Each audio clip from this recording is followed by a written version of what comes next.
सिद्ध सूरी उपाध्याय साधु सर्व अर्थ के प्रकाशी मांगलिक उपकारी।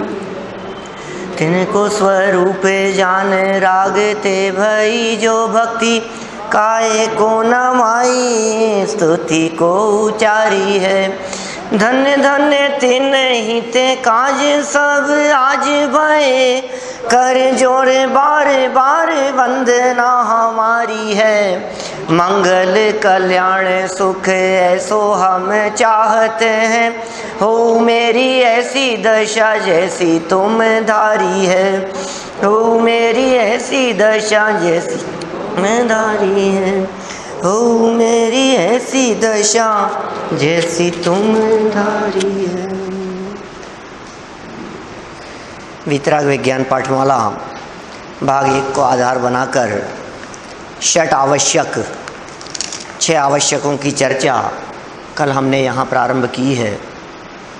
आवश्यक माने अनिवार्य रूप से करने योग्य कार्य, जो कार्य जरूरी हो करने योग्य वे आवश्यक कहलाते हैं। षट का मतलब होता है 6 आवश्यक हैं। नाम क्या है 6 आवश्यकों के?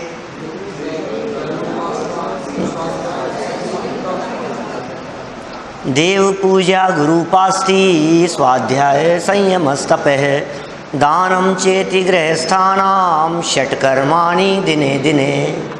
याद रहेगी 2 लाइनें। कहाँ की लाइनें हैं ये?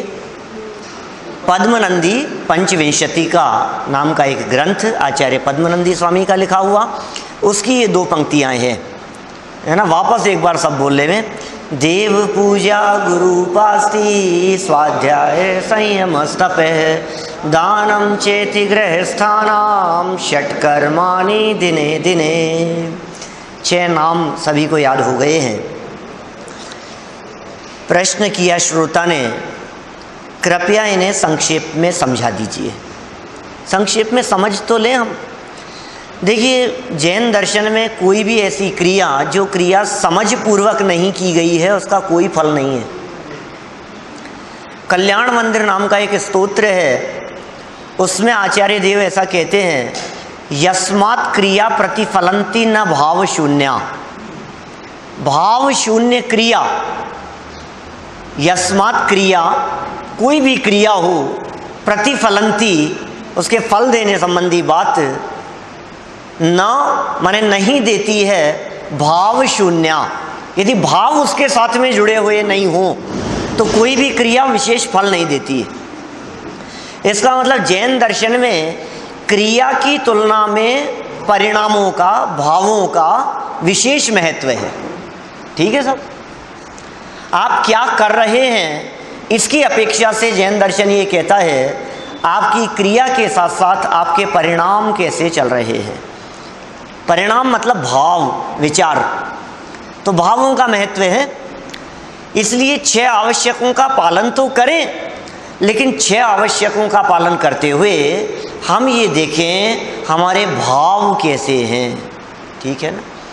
क्रिया आपकी कैसी भी हो रही हो, लेकिन उस क्रिया के पीछे छिपे हुए परिणाम वो सर्वाधिक महत्वपूर्ण है। जैसे देव पूजा की बात करें, देखिए आप सबसे पहले नंबर पर क्या है? देव पूजा। ज्ञानी श्रावक के योग्य आंशिक शुद्धि निश्चय से भाव देव पूजा है। माने देव पूजा एक तो भाव से और दूसरी द्रव्य से। पहले तो कहीं निश्चय से, निश्चय से देव पूजा, निश्चय से भाव देव पूजा, वो किसका नाम है? अंदर में जो शुद्धि होगी उसका नाम निश्चय से भाव देव पूजा है। ऐसी देव पूजा मुनिराजों के जीवन में होती है। कैसी होती है? बाहर में पूजा करने की अनिवार्यता नहीं है। क्यों नहीं है? श्रावकों के आवश्यकों में देव पूजा कंपलसरी है। ऐसा क्या हो गया मुनि बनने के बाद कि अब देव पूजा की जरूरत नहीं है? बोलो। भगवान की पूजा ही नहीं करते मुनिराज, क्यों? श्रावकों के लिए जो काम जरूरी है, मुनिराजों के लिए जिनेंद्र देव की पूजन करना, अभिषेक करना, प्रक्षाल करना, ये मुनिराजों के लिए जरूरी नहीं है। क्यों? क्योंकि वे निश्चय से अपने आत्मदेव की आराधना अंतर में करते हैं, इसलिए बाहर में जिनेंद्र देव की पूजन जरूरी नहीं होती उनके लिए उस भूमिका में। निश्चय से देव कौन है? निश्चय से देव अंदर में विराजमान है। योगेंदु देव योगसार नाम का ग्रंथ, गाथा नंबर 41, 42, 43, 44, 45 सब गाथाओं में चर्चाएं की है देव के संदर्भ में। देव कहाँ रहते हैं बोलो? सारा जगत ये कहता है कि देव मंदिर में रहते हैं क्या, लेकिन आचार्य देव ये कहते हैं कि देव मंदिर में नहीं, बाहरी मंदिर में नहीं, देह रूपी मंदिर में रहते हैं, ऐसा कहते हैं। जिन देव तन मंदिर रहे, गाथा बोल रहा हूं, गाथा का पद्यानुवाद बोल रहा हूं, हिंदी में बोल रहा हूं उस गाथा को। जिन देव तन मंदिर रहे, जन मंदिरों में खोजते, हंसी आती है कि मानो सिद्ध भोजन खोजते। देव कहाँ मिलेंगे? देव देवल में नहीं, देव देवल माने होता है मंदिर, देव देवल में नहीं रे मूढ़ नाचित्राम में, बस देह देवल में रहे जिन देव निश्चय जानिए। ऐसे देव की पूजा कौन करते हैं? मुनिराज करते हैं। ज्ञानियों के जीवन में ऐसी निश्चय आंशिक शुद्धि अंदर में प्रकट हुई है, और निश्चय से भाव देव पूजा अभी श्रावकों के जीवन में लगाई इस बात को, क्योंकि श्रावक के आवश्यकों में लगाई ना, तो निश्चय से तो अपने स्वरूप की आराधना। और देखो, सच्चे देव का स्वरूप समझकर उनके गुणों का स्तवन ही व्यवहार से भाव देव पूजा है। क्या कहा? देखो भाई मेरी बात सुनना, देव पूजा दो प्रकार की। देव पूजा के कितने प्रकार की है? दो प्रकार, एक निश्चय और एक व्यवहार। निश्चय से देव पूजा और व्यवहार से देव पूजा। अब जो व्यवहार से देव पूजा है उसके भी दो भेद, ध्यान देना नीरज जी सब। व्यवहार से जो देव पूजा है उसके भी दो भेद, द्रव्य देव पूजा और भाव देव पूजा, ये व्यवहार वाली के। तो पहले निश्चय वाली का तो चैप्टर खत्म हो गया। निश्चय वाली की तो लायकात बहुत विशेष जीवों में होती है, ज्ञानियों में होती है, तो निश्चय वाली की तो बात अभी एक तरफ रखें अपन। अभी व्यवहार से जो देव पूजा है वो भी दो प्रकार की है, भाव और द्रव्य। भाव पूजा और द्रव्य पूजा। तो ये कह रहे हैं गुणों का स्तवन जहां होगा वो देव पूजा है, वो भाव पूजा है। भगवान के स्वरूप को पहचानो, भगवान कौन है। जो व्यक्ति भगवान के स्वरूप को नहीं पहचानते वे वास्तव में उनकी पूजा कर ही नहीं सकते। आप किनकी पूजा कर रहे हो? कौन हो आप कौन हो? भगवान कौन है? भगवान की पूजा क्यों की जाती है? भगवान की पूजा करने का फल क्या मिलेगा? जब तक आपको इन बातों के बारे में पता नहीं हो तब तक आपके द्वारा देव पूजा वास्तव में यथार्थ में नहीं की जा सकती।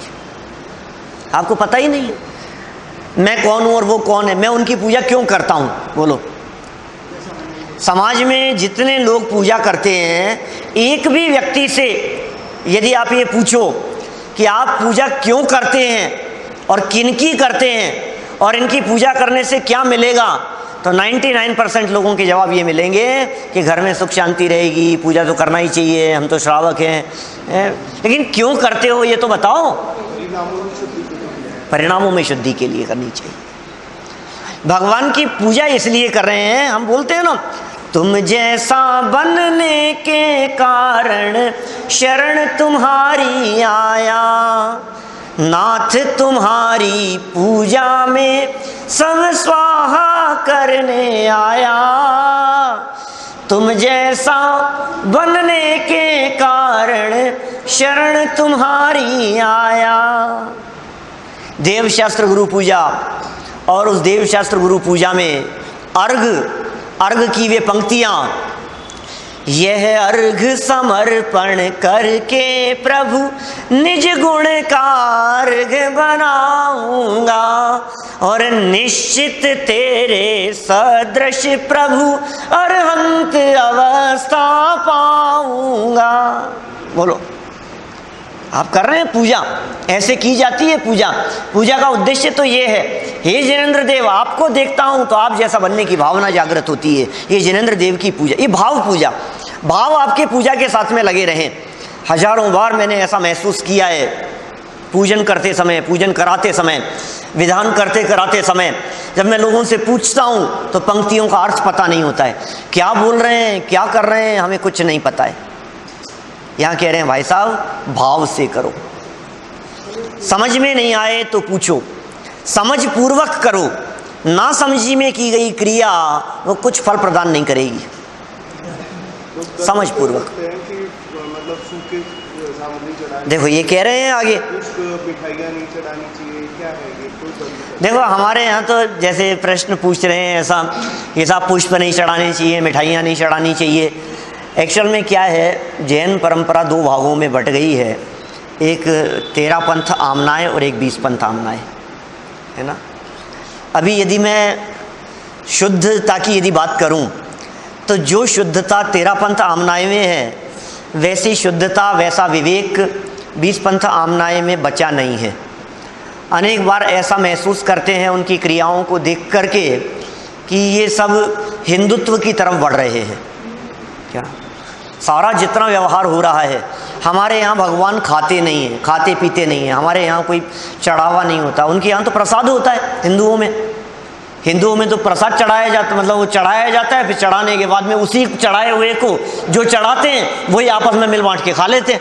क्या हमारे यहाँ जैन पद्धति तो ऐसी है, जो चीज़ चढ़ाई जाती है, जो सामग्री, पूजा की बात बतला रहा हूँ, द्रव्य पूजा की बात कह रहा हूँ, जिस थाली में आपने सामग्री चढ़ाई है उस थाली के हाथ लगाना भी उचित नहीं है। क्या जिस थाली में आप चढ़ा रहे हैं ना, आप उस थाली को छुए नहीं, ये पद्धति है। हाथ धोने की बात है। फिर वो जो सामग्री आपने चढ़ाई है उस सामग्री से हमारा कुछ लेना देना नहीं है, वो सामग्री हमारे उपयोग की नहीं है। उस सामग्री और उस द्रव्य को मंदिर के माली जो करें सो करें, वो उनका अधिकार है उनके ऊपर, लेकिन हमारे लिए वो चीज़ निर्माल्य हो गई। निर्माल्य कहते हैं ना, निर्माल्य क्या चीज़ है? मंदिर में जो चीज़ समर्पित कर दी गई है, मंत्रोच्चार पूर्वक जिस चीज़ को समर्पण कर दिया गया है, अब उस चीज़ को अपने उपयोग में लेना, ये निर्माल्य वस्तु को उपयोग में लेना है। मंदिर की वस्तु को अपने उपयोग में लेना मोटा मोटा ऐसी बात कहते हैं अपन, तो हम मंदिर की चीज़ को अपने उपयोग में नहीं लेंगे। द्रव्य पूजा माने बाहर में अष्ट द्रव्य से पूजा। अष्ट द्रव्य के अंदर पुष्पादिक का प्रयोग हम नहीं करते। क्यों नहीं करते? क्योंकि हमारा जैन दर्शन अहिंसा प्रधानी है। क्या प्रयोजन है? यदि वो पुष्प ना होगा, कौन सा फूल वाला है, तो क्या फर्क पड़ जाएगा? उसमें कितने जीव हैं, त्रस्त जीव हैं उसमें। हमने अनेक बार ऐसा देखा है, जहाँ मिठाइयाँ चढ़ाई जाती है, जिस जगह पर मंडल के ऊपर इस तरह की सामग्रियाँ बहुत रखी जाती है, कितनी चींटियाँ आ जाती है, कितने जीव होते हैं, उनमें कितनी हिंसा होती है, हमारी कल्पना के बाहर है वो सब। दिल दहलता है उस चीज़ को देख करके, उस दृश्य को देख करके।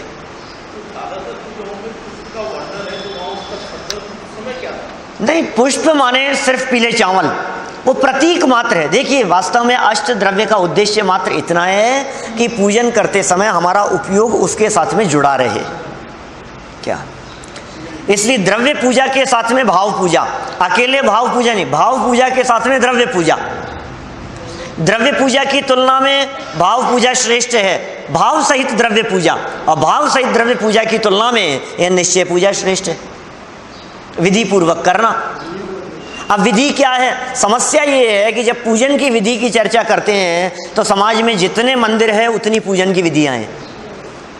लोग जितने प्रकाशक हैं उनकी अपनी अपनी किताबें हैं और सब किताबें अपनी अपनी तरह से हैं। किसी में कोई अर्घ पहले, किसी में कुछ पहले, किसी में कोई पूजा पहले, किसी में शांति पाठ कुछ है, किसी के अंदर कुछ पंक्तियां बदल दी है, किसी में क्या है, किसी में क्या है, सब ये ऐसा चलता है सब। एक देवशास्त्र गुरु की पूजा थोड़ी ना है। 20 लोगों की देवशास्त्र गुरु की पूजा तो मुझे ख्याल में है 20 से ज़्यादा लोगों की देवशास्त्र गुरु की पूजा। अब कौन सी करें? कोई भी कर लो, क्या फ़र्क पड़ता है। कोई कहता है ये अर्घ तो अनिवार्य रूप से चढ़ना चाहिए, कोई कहता है ये नहीं चढ़ना चाहिए, कोई कहता है आज तो ये होगा। फिर अभी तो समस्या ये हो गई है कि हमने उन पूजाओं को तीर्थंकरों से बांट दिया, वार से बांट दिया, ग्रहों से जोड़ दिया। वो सब इधर 5 तो करनी पड़ेगी, ये 7 तो जरूरी है, और लोग 5-5, 7-7, 8-8 पूजाएं करते हैं रोजाना। और इस तरह से गाड़ी दौड़ती है कि उस पूजा में क्या लिखा है, उसका अर्थ क्या है, शब्द क्या है, मुंह से बोलते जाते हैं और स्वाहा स्वाहा स्वाहा चलता रहता है, बस हो गई पूजा। भगवान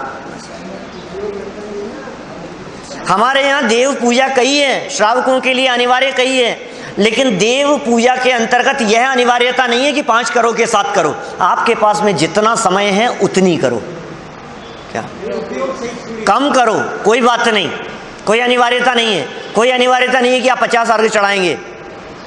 अर्घ चढ़ाने के अंदर भी विधान के प्रसंगों पर बोलता हूं मैं, तो ऐसी बात गिने चुने अर्घ हैं जो चढ़ाते हैं, बाकी पता नहीं क्यों अवॉइड हो जाते हैं। सुनिए मेरे से सब लोगों ने बात, हमेशा कहता हूं ये बात, ऋषभ देव का अर्घ चढ़ा लेते हैं। रोजाना अर्घ चढ़ाने वालों से बात करता हूं, जो रोजाना पूजन करते हैं और जो कुछ अर्घों की अनिवार्यता समझते हैं, मैं उनसे बात करता हूं। कौन से अर्घ जरूरी हैं आपकी लाइफ में? सब अरे रोजाना पूजा, साहब आदिनाथ का तो रोजाना चढ़ेगा ही साहब, क्या बात कर रहे हो आप? शुचि निर्मल नीरम, ये तो चढ़ाना ही है रोजाना। फिर उसके बाद में फिर किसका नंबर लगेगा? पद्मप्रभ भगवान का नंबर आएगा सीधा, और वो भी नंबर लग गया तो ठीक है, नहीं तो चंद्रप्रभ पे पहुंच गए। क्या हो गया भैया? रोजाना 12 महीना पूजन करते हो और 12 महीने में एक दिन भी आपका नंबर अजितनाथ भगवान के लिए नहीं आता है, संभवनाथ भगवान के लिए नहीं आता है। ये क्या हो गया है हमारे को? वो तीर्थंकर नहीं है। हम आदिनाथ के बाद में सीधा पद्मप्रभ, फिर चंद्रप्रभ, फिर उसके बाद में वासुपूज्य स्वामी का नंबर लगा तो ठीक, नहीं तो शांतिनाथ भगवान, नेमिनाथ स्वामी का नंबर लगा तो ठीक, आगे बढ़ करके, नहीं तो पार्श्वनाथ और महावीर स्वामी। बस 24 तीर्थंकरों में से यही, वही तो कह रहा हूं, नेमिनाथ स्वामी का लगा तो ठीक नंबर, नमीनाथ का तो लगता ही नहीं है। क्या वासुपूज्य मल्ली नेम को कहां नंबर लगते हैं इनके? क्या हो गया है?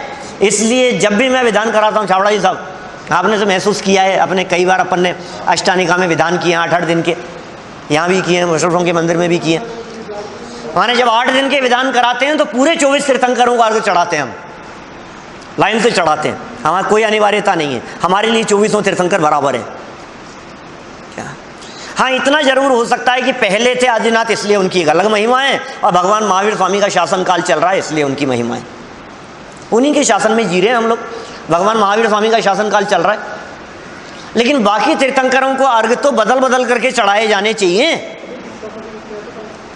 अभी ग्रहों से बांध दिया, हम कहे नहीं साहब आज के दिन तो यही पूजा होगी, आज ये वार है ना, इस वार को तो इन्हीं तीर्थंकरों की पूजा होगी। ये कौन से शास्त्र में लिखा है ऐसा? मतलब हम अपनी मनोकामना पूर्ति के लिए, अपने ग्रहों की शांति के लिए, उनको ग्रह से किस लिए जोड़ा? भगवान को ग्रह से किस लिए जोड़ा बताओ? उनकी शांति के लिए, अपने ग्रहों की शांति के लिए। माने हमने अपने स्वार्थ के लिए उन तक को ग्रहों के चक्कर में लगा दिया, भगवान तक को हैं। अब पता नहीं क्या क्या, वही तो मैं कह रहा हूँ साहब, क्या क्या होने लग गया है। यहाँ तो पूजा की चर्चा चल रही है। देखिए मुझे 6 आवश्यकों की चर्चा करनी है। पहला आवश्यक है देव पूजा। पूजा करें, भावपूर्वक करें, समझपूर्वक करें, किसी भी तीर्थंकर की करें, हमें कोई ऐतराज नहीं है। लेकिन मन में जो ये चोर बैठा है ना, कौन सा, कि वो पंडित ने एक ने कही थी कि यार आपके तो शनि का थोड़ा सा चक्कर है, एक काम करो आप तो मुनि सुव्रतनाथ भगवान की किया करो। तो ये जो मन में चोर बैठा है, हमें तो वहां चोट मारनी है। हमें कोई दिक्कत नहीं है, आप मुनि सुव्रतनाथ भगवान की भी करो, आप नेमिनाथ भगवान की भी करो, आप पार्श्वनाथ भगवान की भी करो, लेकिन गलत मान्यता लेकर के मत करो। ये जितने नवग्रह मंदिर बन रहे हैं, ये सारे नवग्रह मंदिरों का इतिहास 15 साल से ज्यादा पुराना नहीं है। क्या ये है ही नहीं, ये 15 साल मैक्सिमम कह रहा हूं मैं, 15 साल से ज्यादा पुराना नहीं है। क्या और धीरे धीरे करके जैन मंदिरों के अंदर वही सब हिंदू परंपराओं जैसा नवरात्रा हो गई है, नवग्रह हो गए हैं, और ये सब ये चलने लगा है धीरे धीरे। और वो नवरात्रा के नाम पर डांडिया होते हैं, नाच गान होते हैं, मौज मस्ती होती है, पार्टियां होती है, और ये सब ये चलता है। ये धर्म है, और धर्म का धर्म हो गया, मौज मस्ती की मस्ती हो गई, दोनों काम हो गया। रात को होते हैं। चलिए यहाँ पढ़ते हैं अपन, देखिए क्या भाव पूजा हो गई है। भाव पूजा किसका नाम? गुणों का स्तवन। यश ध्यान रखना बेटा, क्या? भगवान के गुणों का स्तवन, उसका नाम है भाव पूजा। ऐसी भाव पूजा द्रव्य के अभाव में की जा सकती है, कोई ऐतराज नहीं है। शांति से बैठो भगवान के सामने, और भगवान के सामने बैठ करके पूजन याद है तो बोल लो, याद नहीं है तो किताब लेकर के बोल लो। और किताब भी वहाँ उपलब्ध नहीं है।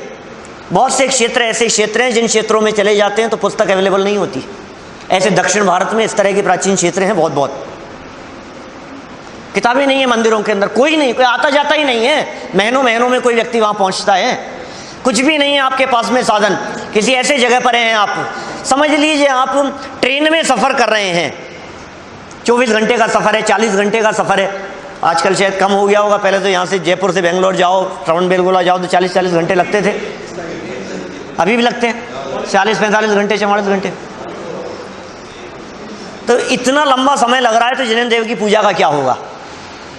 अब द्रव्य का क्या होगा? आपके पास में यदि पुस्तक नहीं है तो क्या होगा? शांति से बैठो, आप भगवान के स्वरूप का स्मरण करो, भगवान के स्वरूप का विचार करो, बस हो गया काम। ये है भाव पूजा, गुणों का स्तवन, गुणों के बारे में विचार। और गुण कैसे हैं ये बातें हम पीछे पंच परमेष्टि वाले पाठ में पढ़ चुके हैं। अनंत भगवान कैसे होते हैं, सिद्ध भगवान कैसे होते हैं, आचार्य उपाध्याय साधु कैसे होते हैं। हमने एक पाठ नेमिनाथ भगवान वाला पढ़ा है, एक पाठ आदिनाथ भगवान वाला पढ़ा है, एक पाठ महावीर भगवान वाला पढ़ा है। ठीक है, होगी देव पूजा। अब कह रहे हैं देखो, अष्ट द्रव्य की बात कर रहे हैं। ज्ञानी श्रावक वीतरागता और सर्वज्ञता आदि गुणों का स्तवन करते हुए माने भावों को साथ में लेकर विधि पूर्वक, जो विधि कही गई है, और विधि एक ही है, एक ही डिमांड है उसमें। अब तुम नई नई डिमांड कुछ भी अपने दिमाग में सोचो तो बात अलग है, लेकिन जिनेन्द्र देव के सामने हम तो एक ही भावना भाते हैं, क्या? जन्म जरा मृत्यु विनाशनाय, संसार ताप विनाशनाय, अक्षय पद प्राप्त, क्या? काम वर्ण विध्वंसनाय, क्षुधा रोग विनाशनाय, मोहांधकार विनाशनाय, अष्ट कर्म दहनाय और मोक्ष फल प्राप्त, अनर्घ पद प्राप्त है। सब में एक ही तो भावना है संसार से छूटने की।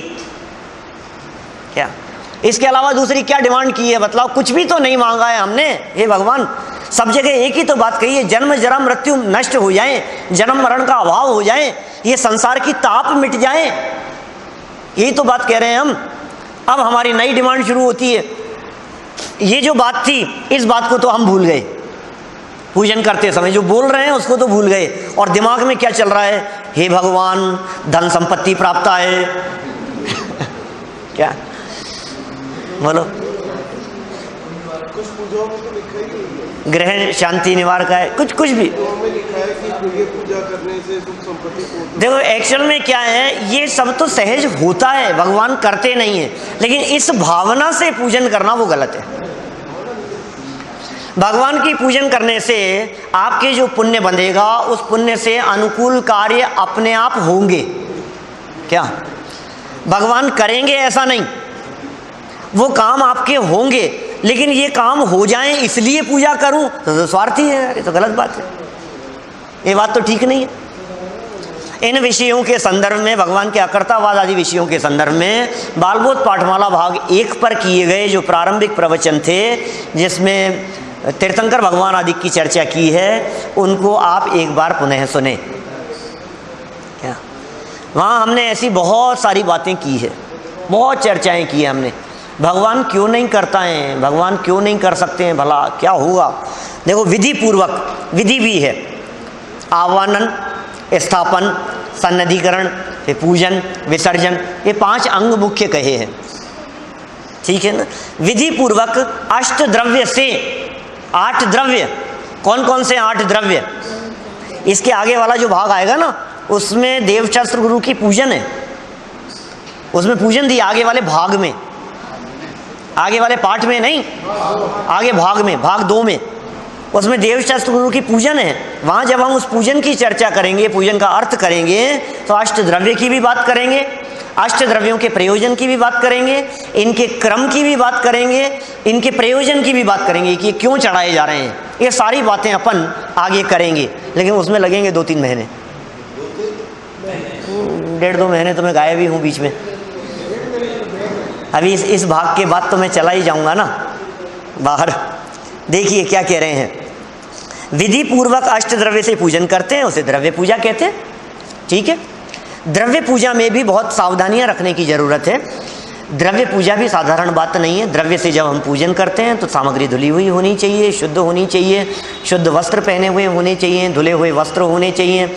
जब आप गीली सामग्री से, धुली हुई सामग्री से पूजन कर रहे हैं तो इस बात का ध्यान रखना चाहिए कि हम किसी चादर के ऊपर पाँव नहीं रख दे हुए, किसी दरी के ऊपर पाँव नहीं रख दे हुए, माने वो शुद्धता का ध्यान हो बराबर। ठीक है, अभी देखिए इसी प्रकार सामग्री धोनी तो चाहिए। अब ठीक है, धुली तो होनी चाहिए, क्योंकि वो तो कहाँ से किस किस के हाथ लग करके आ रही है ना। हम तो ऐसा भी देखा है हमने कि जो रोजाना मंदिर में चावल चढ़ाते हैं, मान लीजिए, तो वो भी घर से उसको धो करके और फिर उसको साथ में लेकर के आते हैं, सूख जाते हैं वो तो, पानी डाल करके थोड़ा सा आप साथ में ला सकते हैं आप उसको, क्योंकि वो कहाँ से आजकल तो जो मार्केट में मिलते हैं वो तो सारे पॉलिशिंग हो करके और कहाँ से मशीनरी से और किन किन के हाथ लग करके और कैसे आते हैं, वो तो बहुत अपवित्रता हो जाती है उसमें। फिर जो जैसा चलता है कोई बात नहीं, मैं उसके ऊपर ज़्यादा ऑब्जेक्शन नहीं करना चाहता हूँ। मूल बात तो ये है कि आप जो कर रहे हैं उसके साथ में आपके परिणाम जुड़े रहें, भाव जुड़े रहें उसके साथ में। ठीक है ना। देखिए इसी प्रकार दूसरी बात कह रहे हैं आप, दूसरा आवश्यक क्या नाम है, गुरु उपासना। इसी प्रकार ज्ञानी श्रावक के योग्य आंशिक शुद्धि ही निश्चय से गुरु उपासना है।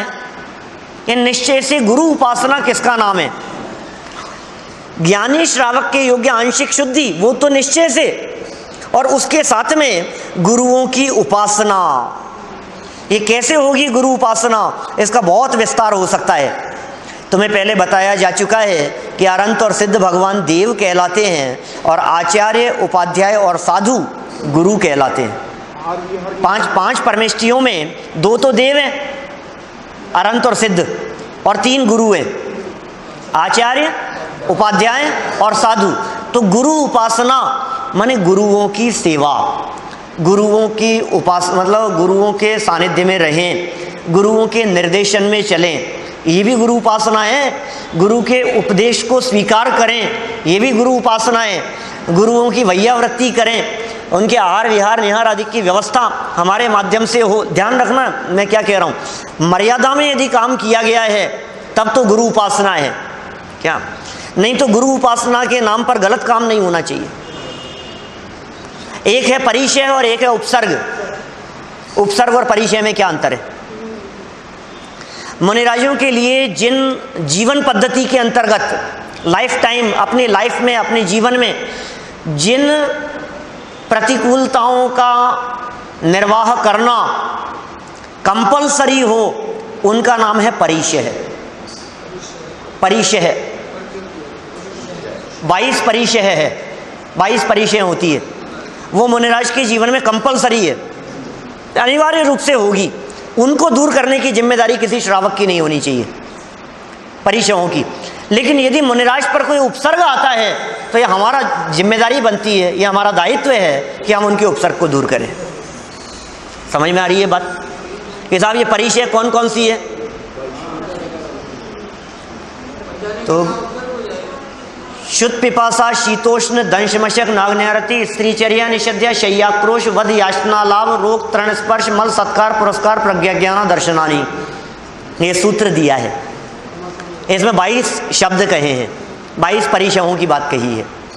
माने क्षुधा, तृषा, प्यास लग रही है मुनिराज को, अब शाम को प्यास लग रही है तो श्रावक क्या करे, पानी पिला दे?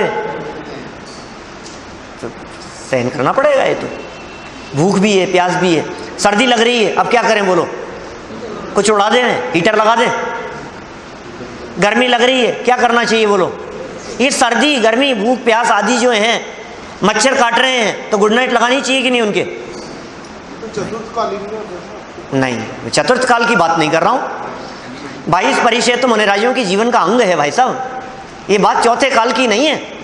आपको पता है कि हम मुनि बनेंगे, नग्न दशा यदि होगी तो सर्दी भी लगेगी और गर्मी भी लगेगी, आपको पहले से मालूम है। कपड़े खोलने के पहले आपको इस बात का पता है कि क्या स्थिति होगी। तत्वार सूत्र तो पंचम काल में लिखा गया है। क्या उमा स्वामी आचार्य तो पंचम काल के आचार्य हैं। देखो वो अलग मैटर है, देखो बहुत तरह की बातें हैं, ठीक है ना। अभी तो हम इतनी बात कहना चाह रहे हैं, उपसर्ग यदि उनके ऊपर हो रहा है उसे दूर करने की जिम्मेदारी हमारी है, ठीक है ना। हाँ, नहीं करनी चाहिए। क्या यदि समझ लीजिए कहीं भी जीवन में 28 मूल गुणों का पालन नहीं दिखता है, अनाचार दिखाई देता है, यद्वा तद्वा आचरण दिखाई देता है, प्रवृत्ति उचित नहीं है उनकी, तो बिल्कुल किसी भी रूप में वे नमस्कार करने योग्य नहीं है। मुझे मालूम है हजारों लोग सुन रहे हैं क्या, लेकिन जो बात है सो है, इसमें क्या है। जो गुरु का स्वरूप है वो स्वरूप आपको समझना पड़ेगा। बिल्कुल आचार्य, उपाध्याय, साधु, उनकी उपासना हमारे दैनिक जीवन का अंग कह रहा हूं मैं। क्या देव पूजा के साथ साथ में गुरु उपासना ये 6 आवश्यकों में शामिल है। हमारे द्वारा गुरुओं की उपासना होगी लेकिन अनाचार का पोषण नहीं होगा। आजकल तो क्या क्या होने लगा है, क्या बोलना अच्छा नहीं लगता है। मतलब लोग इस तरह की बातें करते हैं कि साहब जमाना ऐसा है, आजकल तो मोबाइल के बिना कैसे, आखिर जगह जगह इतने आयोजन करवाते हैं तो मोबाइल पे बात नहीं कर सकते हैं क्या? मोबाइल नहीं रख सकते हैं क्या? वो लोग रख सकते हैं कि नहीं रख सकते?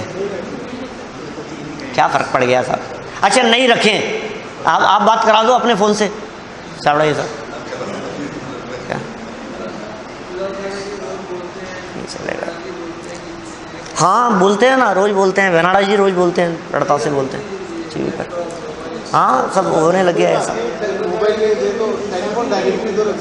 हाँ हाँ हाँ, चलिए क्या कह रहे हैं भाई, निर्णय अपने हाथ में है, विचार अपने हाथ में है। जो कुछ भी क्रिया है वो सब विचार पूर्वक होगी। दुनिया है, समाज है, ये सब ऐसे ही चलता है, किसी को किसी से कुछ मतलब नहीं है। मैं सही कह रहा हूँ, सबको अपना लोटा छान करके पीना है और छान करके पीना चाहिए। ये सब धर्म व्यक्तिगत चीज है, धर्म व्यक्तिगत चीज है, अपनी चीज है धर्म। फल भी आपको ही मिलेगा, व्यक्तिगत मिलेगा, समाज नहीं भोगेगा, आपको भोगना पड़ेगा, इंडिविजुअल भोगना पड़ेगा। मर करके जिस गति में जाएंगे हमें भोगना पड़ेगा, मुझे भोगना पड़ेगा। अपने कर्म और अपने परिणामों का फल मैं भोगूंगा, कोई साथ नहीं होगा, साथी सगाने कोई। क्या आप अकेला अवतरे, मरे अकेला हुए, या कब हूं कि साहब जन्म से पहले तो नहीं था, जन्म के बाद में भी नहीं, नहीं कबू भी नहीं है, जीते जी भी नहीं है। आप जिसे साथी कह रहे हैं ना, जन्म से मरण तक, क्या ये तो हमारे साथी हैं कि साहब ये तो हमारी पत्नी है कि जीवन भर का साथ है, साथ में भी साथ नहीं है। क्या ऐसा कह रहे हैं? क्या किसे साथ कह रहे हैं आप? साथ किसका नाम है? किसमें साथ? वो अपना पेट भरते हैं, आप अपना पेट भरते हो, किसमें साथ बतलाओ मेरे को। वो अपने पैर से चलते हैं, आप अपने पैर से चलते हो। व्यवहार से भी, जन्म से मरण तक भी कोई किसी का साथी नहीं है। जहां विचार मिलते हैं वहां साथ दिखाई देता है, जहां विचार नहीं मिलते हैं वहां विरोध दिखाई देता है। क्या संयोग है सर्वत्र पर, साथी नहीं संसार में।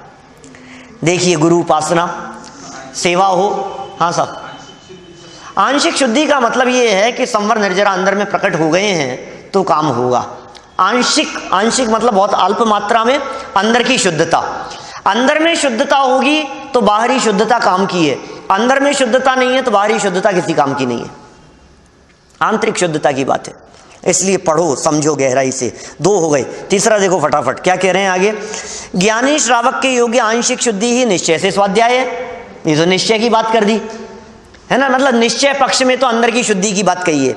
फिर जिनेंद्र भगवान द्वारा कहे गए तत्व का निरूपण करने वाले शास्त्रों का अध्ययन मनन करना व्यवहार स्वाध्याय है।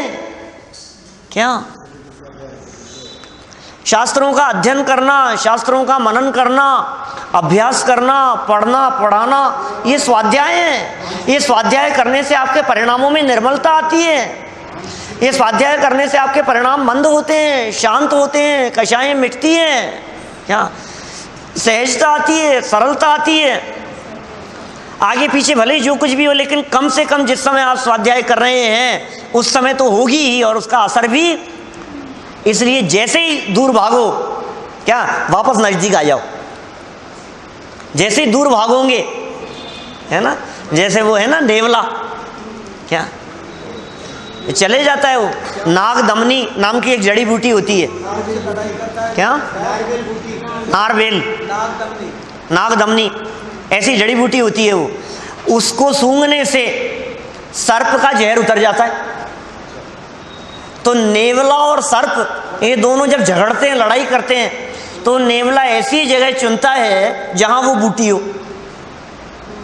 क्योंकि यदि आपस में लड़ते समय सर्प का जो विष चढ़ेगा तो तुरंत जाकर के विष उतार लेता है और फिर पूरी पावर से लड़ने के लिए तैयार हो जाता है, हरा देता है उसको, सर्प को टुकड़े टुकड़े कर देता है। सर्प के कैसे कर देता है वो, ऐसे ही हम ये कह रहे हैं, हम यहां से बाहर निकले और विषय कषाय रूपी सर्पों ने पकड़ लिया, क्या वो डंक मारा, और फिर क्या करना, क्या असर तो होगा उसका क्या यदि पंचेंद्रिय विषय भोगों रूपी सर्प काटेगा तो उसका असर तो होगा, लेकिन उस असर को शांत करने के लिए क्या करो कि जिनवाणी की शरण में आ जाओ।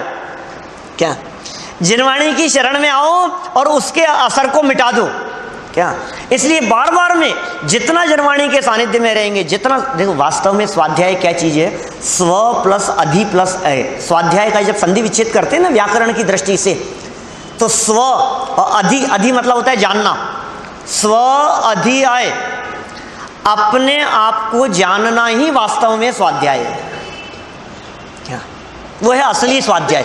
स्व को नहीं जाना तो फिर तो अध्ययन है, स्व को जानो तो स्वाध्याय होगा। इसलिए वो तो है निश्चय से स्वाध्याय, और व्यवहार से स्वाध्याय किसका नाम भगवान द्वारा कहे गए, उपदेशित मुनिराजों द्वारा लिखे गए, तीर्थंकरों द्वारा कहे गए, गणधरों द्वारा गूंथे गए और आचार्यों द्वारा रचे गए। ठीक है ना। ऐसे शास्त्रों का हम गहराई से अध्ययन भी करें, मनन भी करें। अकेला अध्ययन नहीं, अध्ययन तो हो गया यहां, अध्ययन के बाद में क्या काम करना है, मनन। मनन करो, चिंतन करो, विचार करो, जो बात कही गई है उसका विचार करो आप। यार ये बात ऐसी कही गई है, कैसा है जैन धर्म, जैन धर्म की पद्धति क्या है, कैसा होना चाहिए, इन बातों के बारे में विचार चिंतन चलना चाहिए हमारा। ये जो स्वाध्याय नाम की जो बात कही है ना, स्वाध्याय नाम का जो अंग कहा है, इस स्वाध्याय अंग के 5 भेद हैं। क्या अभी 3 आवश्यक और बचे हैं नीचे, क्या लेकिन मुझे घड़ी भी दिख रही है और मुझे ऐसा लगता है कि एक दिन और बढ़ा लेना चाहिए है आवश्यकों के लिए। आवश्यक है तो जो चीज़ आवश्यक है बढ़ेगा जो बढ़ेगा, लगेगा जो लगेगा, लेकिन बात तो समझें, कम से कम क्लियर तो हो बात। क्या देखिए, स्वाध्याय के 5 अंग कहे हैं, स्वाध्याय में 5 बातें कही है, 5 अंग हैं। कॉपी पेन जिनके पास में है, डायरी जिनके पास में, नोट कर सकते हैं स्वाध्याय के 5 अंग। पहला है वाचना। वाचना, वाचना मतलब पढ़ना। दूसरा है प्रचना, माने पूछना। क्रम है इनमें, वाचना माने पढ़ना, प्रचना मतलब पूछना। फिर अनुप्रेक्षा माने चिंतन।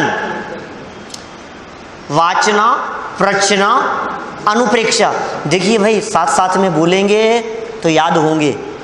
क्या अभी याद हो जाएं इस बात की गारंटी नहीं है, लेकिन भविष्य में कभी दोबारा सुनोगे तो आपको लगेगा यार ये बात सुनी हुई है हमारी। समझाएंगे भी थोड़ा बहुत तो। पहला क्या है? वाचना। दूसरा प्रचना माने पूछना। तीसरा अनुप्रेक्षा। फिर चौथा आमनाए, आमनाए। और पांचवा धर्मोपदेश। वाचना, प्रचना, अनुप्रेक्षा, आमनाए और धर्मोपदेश। धर्मोपदेश, वाचना, ये क्रम है।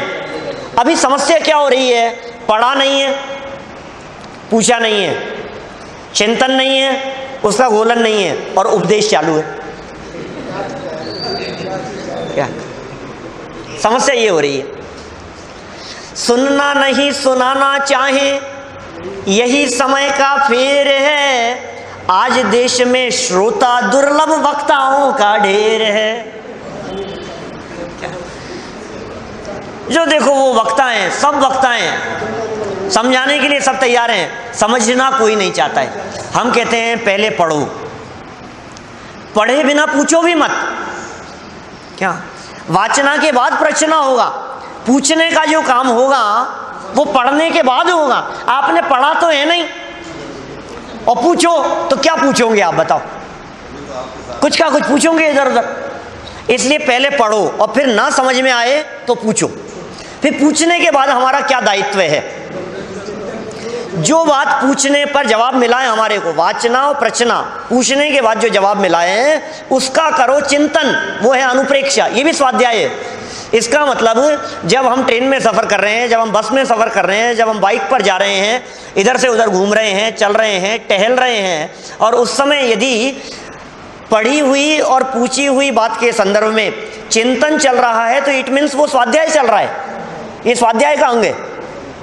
विचार में वो बात चलना वो स्वाध्याय है। बोलो, एक व्यक्ति, आपको लगता है स्वाध्याय मतलब किताब लेकर के बैठना, इसको स्वाध्याय नहीं कहते। अभी आप लोग यहाँ बैठे हैं, सुन रहे हैं, कोई महत्वपूर्ण बात सुन रहे हैं, तो ये भी स्वाध्याय के अंतर्गत शामिल होगा। उसके बारे में चिंतन चले तो अनुप्रेक्षा। और आमनाए मतलब फिर उसका घोलन, घोलन उसी का। आमनाए मतलब तो घोलन हो गया। और उससे पहले क्या कहा था? विचार। जो कहा है उसके बारे में विचार तो करो यार, सही है कि गलत है। ये निर्णय करना तो आपका काम है। ये निर्णय कौन करेगा? जो बात कही गई है वो बात सही है या नहीं है, इस बात का निर्णय करने के लिए विचार तीसरे नंबर का स्वाध्याय का अंग है। चौथे नंबर पर आमनाए। बार बार में वही वही वही वही वही। आमनाए मतलब होती है परंपरा। परंपरा कहते हैं ना आमनाए को। तो वो विचारों की परंपरा, वो विचारों की श्रृंखला, वो है आमनाए। और इतना सब होने के बाद में जब आप किसी निर्णय पर पहुंचे, पढ़ा भी है, पूछा भी है, समझा भी है, चिंतन भी किया है, अब आप किसी और को समझाने के अधिकारी हैं। अब आप किसी और को समझा सकते हैं। लेकिन समस्या ये है, बिना पढ़े समझाने वाले भी हैं क्या, और उनसे समझने वाले भी लोग हैं क्या? बिना पढ़े नहीं, गहराई से समझो। जो बात कही जा रही है वो बात यदि नहीं समझ में आ रही है, नहीं जच रही है, मान लीजिए कोई बात कही गई और आपको जच नहीं रही है, तो आप सामने से ये ऑब्जेक्शन कर सकते हैं, व्हाट इज द प्रूफ? आपकी नहीं मानते पंडित जी? क्या आप हो कौन? हम आपकी नहीं मानते, हम आपकी नहीं सुनते। हमें ये बतलाओ दिगंबर संतों ने कहाँ लिखा है, ये दिखाओ, प्रूफ दिखाओ हमारे को। शास्त्र में कहीं लिखी है क्या ये बात? हम आगम को मानते हैं, हम भगवान को मानते हैं, हमारे लिए 5 परमेष्ठी और जनवाणी माँ ये पूज्य हैं, वे आराध्य हैं। आपकी बात नहीं, आप मन से कुछ भी कहोगे और हम मान लेंगे, बेवकूफ़ समझ रखा है हमारे को। मैं कहता हूँ मेरी कही गई किसी भी बात को मत मानना दीपेश जी। जो मैं कह रहा हूँ एक भी बात को मत मानना, आपको जचे तो स्वीकार करना।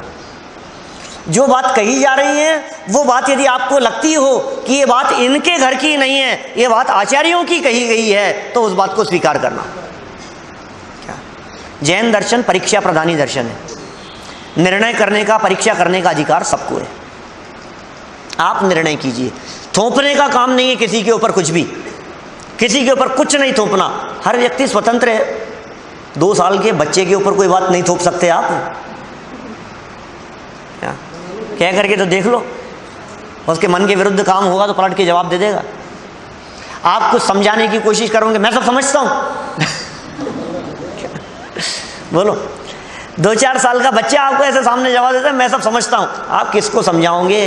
दुनिया में किसी को नहीं समझाना है भैया, स्वयं समझना है।